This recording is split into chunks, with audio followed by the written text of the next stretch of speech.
ফিলিস্তিনের গাজা ইসরায়েলি বাহিনীর বর্বরোচিত হামলা ও গণহত্যার প্রতিবাদে আজ সারা দেশে সংহতির র্যালি করছে বিএনপি।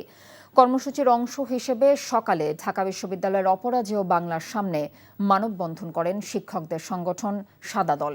প্রতিবাদ কর্মসূচিতে অংশ নেওয়া শিক্ষকরা অবিলম্বে গাজায় হত্যাযজ্ঞ বন্ধের দাবি জানিয়েছেন। বলেন, আইন লঙ্ঘন করে নির্বিচারে মানুষ হত্যা করছে ইসরায়েলি বাহিনী।